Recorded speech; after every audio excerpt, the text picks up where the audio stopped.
이 아침에 함께 보실 말씀은 출애굽기 8장 15절에서 24절까지 말씀입니다. 여호와께서 모세에게 이르시되 아론에게 명령하기를 내 지팡이를 들어 땅에 티끌을 치라 하라. 그것이 애굽 온 땅에서 이가 되리라.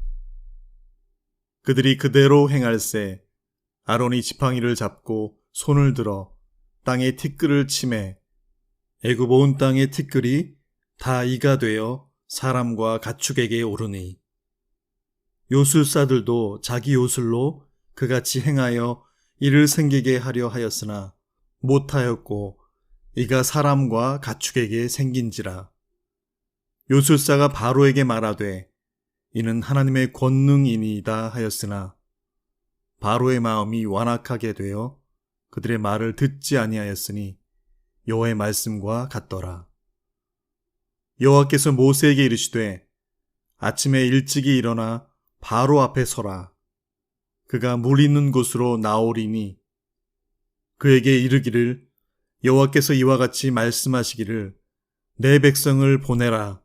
그러면 그들이 나를 섬길 것이니라. 네가 만일 내 백성을 보내지 아니하면 내가 너와 내 신하와 내 백성과 내 집들의 파리떼를 보내리니 애굽 사람의 집집에 파리떼가 가득할 것이며 그들이 사는 땅에도 그러하리라. 그날에 나는 내 백성이 거주하는 고센 땅을 구별하여 그곳에는 파리가 없게 하리니 이로 말미암아 이 땅에서 내가 여호와인 줄을 내가 알게 될 것이라. 내가 내 백성과 내 백성 사이를 구별하리니 내일 이 표징이 있으리라 하셨다 하라 하시고 여호와께서 그와 같이 하시니 무수한 파리가 바로의 궁과 그의 신하의 집과 애굽 온 땅에 이르니 파리로 말미암아 그 땅이 황폐하였더라. 아멘. 하나님께서 아담을 지으실 때 사용한 것이 흙이었습니다. 흙을 빚어 그에게 생기를 불어 생명, 즉 살아있는 영이 되게 하셨지요. 그리고 하나님께서 인간이 죽음을 맞을 것을 아담에게 표현하기를 내가 흙으로 돌아간다라고 표현하십니다. 너는 흙이니 흙으로 돌아갈 것이니라 라고 말씀하십니다. 흙, 티끌은 같은 히브리 말의 어원을 가집니다. 무의미한 것, 가치 없는 것을 뜻하지요. 하나님께서는 그 흙으로 친히 당신의 아들까지 내어주시며 사랑하신 사람을 친히 만드셨습니다.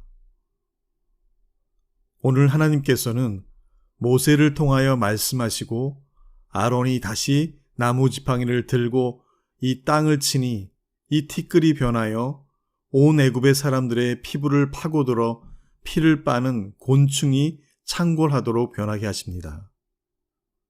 흙, 이 티끌이 하나님의 손에 들리워져 어떻게 역사되느냐에 따라서 이렇게 다릅니다. 그 권능의 손에 들리면 무가치한 것이 유해한 것이 되기도 하고 무해한 것이 되기도 합니다.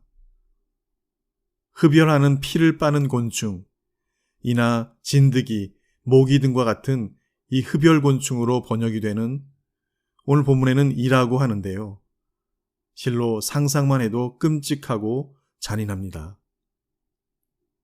피는 생명인데 그 피를 빠는 곤충으로 온갖 살아있는 생명체들이 피부를 긁어 뜯으며 울부짖는 온 애굽 땅은 마치 괴기 영화와 다를 바 없었을 것입니다. 그렇게 잔인한 재앙이지만 이 세 번째 재앙은 아주 빠른 속도로 오늘 성경은 기록하고 있습니다. 하나님께서 하신 말씀이나 재앙의 구체성을 자세히 기록하지도 않았습니다. 그러나 그 재앙의 정도를 짐작케 하는 증인들이 등장하는데요. 애굽의 요술사들입니다.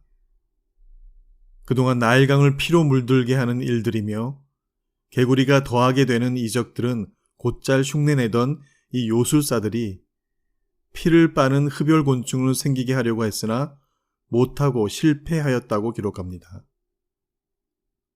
그리고 그들의 입에서는 바로를 향하여 이런 두려움이 터져 나오게 합니다. 이는 하나님의 권능이니이다. 이 권능은 하나님의 손가락을 의미하는 단어인데요.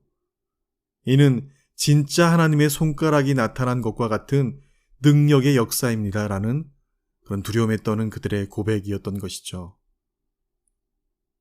바로의 곧은 목이 얼마나 뻣뻣한지 여전히 하나님께서 그에게 붙여주신 닉네임 문장 그대로 그 마음이 완악하여 그들의 말을 듣지 아니하였으니 역시 동일한 한 문장으로 바로를 정리해 주십니다. 바로는 나일강가로 자주 산책을 나오는 모양입니다. 하나님께서 말씀하신 대로 산책하러 바로가 물가로 나올 때에 모세는 다시 하나님의 백성을 보내라라고 전합니다. 다시 애굽 재앙의 시나리오의 반복 패턴대로 바로는 거역하고 재앙은 애굽을 엄습하여 삼켜버리게 되지요. 이번에는 파리 떼가 온 애굽을 창궐합니다. 넷째 재앙이 시작되었습니다. 본문에는 파리로 번역되어 기록되었지만 파리를 포함한 온갖 해충의 떼를 가리키는 단어입니다. 해충의 특성은 음식을 썩게 하거나 살아있는 것들에게 병을 옮겨 위생과 건강에 해악을 일으키지요. 파리가 머문 음식물이나 죽은 시체들 안에는 부패를 뜻하는 유충구더기가 들끓게 되고요. 이 해충에는 역시 피를 빠는 흡혈 곤충들도 포함된 것으로 해석되기도 합니다.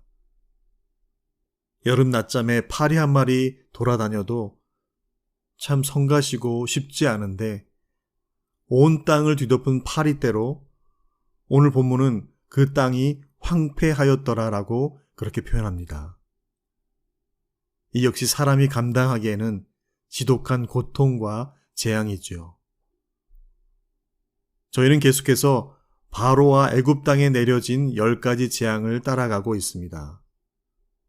하나님께서 이 애굽 땅과 바로에게 내린 10가지 재앙 중에 마지막 10번째 재앙을 제외하고 나머지 9개의 재앙에 조금 눈여겨보아야 할 특징들을 좀 살펴보게 되면 저희의 묵상이 좀 더 풍성해질 것인데요. 그 중에 한 가지는 이 피와 개구리, 이 첫 번째부터 세 번째 재앙은 아론의 지팡이를 통해서 시작되었는데 반해 이 네 번째 재앙부터 여섯 번째 재앙은 모세와 아론의 지팡이를 거치지 않고 하나님께서 직접 바로 이 일을 실행하시고 계시다는 점입니다. 그만큼 아주 진노하시고 급하시다는 것이죠. 24절에 그 일을 직접 실행하십니다. 여호와께서 그와 같이 하시니 무수한 파리가 애굽 온 땅에 이르니.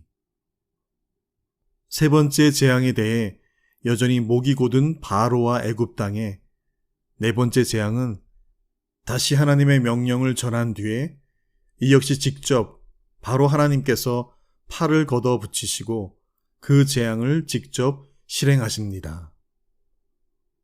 부패와 썩음을 만들고 피를 빠는 곤충들로 두 번에 걸친 이 재앙은 애굽 땅의 모든 이들에게도 참혹하고 비참하고 잔인할 정도로, 그래서 그 땅의 몰골 역시 정말 흉측함 그 자체였을 것입니다.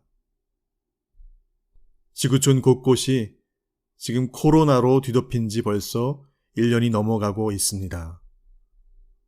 보이지 않는 바이러스로 도시가 마비되고 나라와 나라가 끊어지고 1년 전에 함께 누리고 즐기며 만남을 나누던 모든 일상의 것들이 마치 아주 오래된 빛바랜 흑백 사진과 같은 느낌이 들 정도입니다. 애굽 땅에 내려진 재앙은 어쩌면 이보다도 더한 세상의 끝과 같은 그런 현장이었을 것입니다. 내 눈앞에서 내 사랑하는 아이들과 가족들이 눈뜨고는 볼 수 없는 그런 처참한 모습으로 고통당하며 죽어가는 것을 지켜보아야 하는 그런 견디기 힘든 재앙 중에 재앙이었을 것이죠. 하나님께서는 다시 말씀하셨습니다. 22절에 이로 말미암아 이 땅에서 내가 여호와인 줄을 내가 알게 될 것이라. 다른 이유는 없습니다. 하나님의 하나님됨을 인정하는 것, 여호와를 인정하는 것이 세상에 가득하도록 하는 것, 세상을 지으시고 사람을 친히 빚으신 여호와 하나님께서 원하시는 것은 다른 것이 아니었습니다.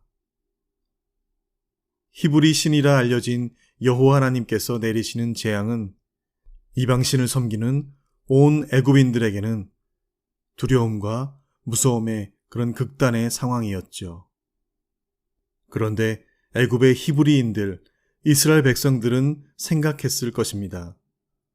하나님께서 당신의 백성들을 애굽의 종살이 된 고통에서 해방시켜 주시겠다고 하셨는데 당신의 백성들까지도 그 재앙 가운데 던져져 있도록 이렇게 방치하고 계시다면 이건 좀 아니잖아요? 차라리 모세와 아론이 나타나지 않았고 하나님께서 개입하시지 않았으면 그냥 종살이가 더 나을 뻔했어요 라는 그런 생각이 들었을 것입니다. 이 잔인한 재앙 가운데 당신의 백성들도 동일하게 그 고통 가운데 거하여야 하는가? 예, 때로는 그 재앙 가운데 거하게 하셨지만 그런 그들의 마음을 읽기라도 하셨듯이 이 네 번째 재앙부터 하나님께서는 특별한 하나님의 손을 허락하십니다. 하나님께서 직접 나서서 치시는 그 권능의 손에서 구별하셔서 자기 백성들을 친히 보호하실 것이라고 말씀해 주시고 계시죠. 그럼 그렇죠. 우리 하나님께서 그냥 두실 리가 없죠. 23절은 말씀하십니다. 내가 내 백성과 내 백성, 즉 바로 너의 백성 사이를 구별하리니. 네 번째부터 나머지 10번째 재앙까지는 이제부터 이렇게 구별하심을 뚜렷하게 두시게 됩니다.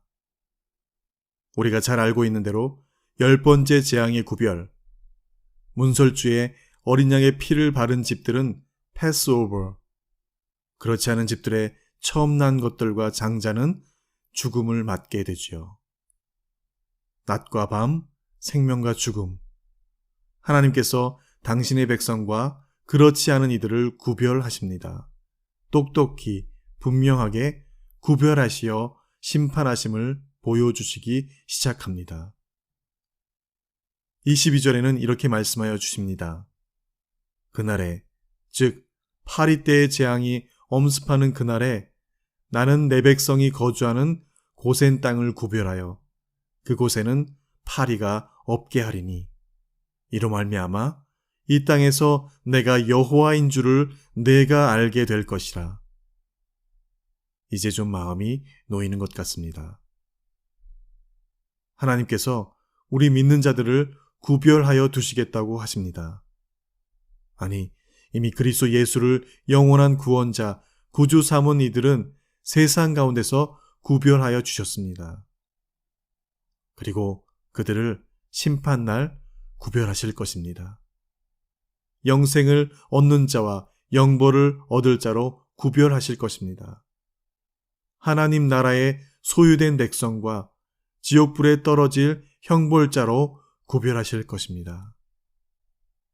어느 유명한 동화 작가가 재미있으라고 권선징악에 좋은 일 많이 하고 착한 일 많이 하는 사람이 되라는 그런 도덕적 교훈을 주기 위한 동화나라 이야기가 아니라 만물을 만드시고 천지를 주관하시며 생사화복의 주관자로 영원 생명과 영원 사망 가운데서 심판자로 오실 예수 그리스도에 대한 살아계신 하나님의 말씀입니다.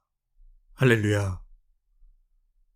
오늘 재앙 가운데 친히 하나님의 사람들을 구별하시고 고센 땅에 구별하신 그 이유, 하나님이 여호와이신 것을 만방에 알게 하시기 위함이라고 말씀하신 것을 기억할 때, 오늘도 우리가 구별된 자로 이 땅에 호흡하도록 두신 유일한 이유는 세상 앞에 천국의 소망을 가진 자와 그렇지 않은 자가 누구인지, 주 오실 날을 기다리는 자와 그렇지 않은 자의 삶이 어떠한지를 분명하게 나타내도록 하심임을 붙들고, 허락하신 오늘 단 한 사람에게라도 이 구별됨이 확인되고 증거되는 삶 살다가 이 하루의 끝을 주님께 고백하는 그런 저와 여러분 되시기를 간절히 축원드립니다.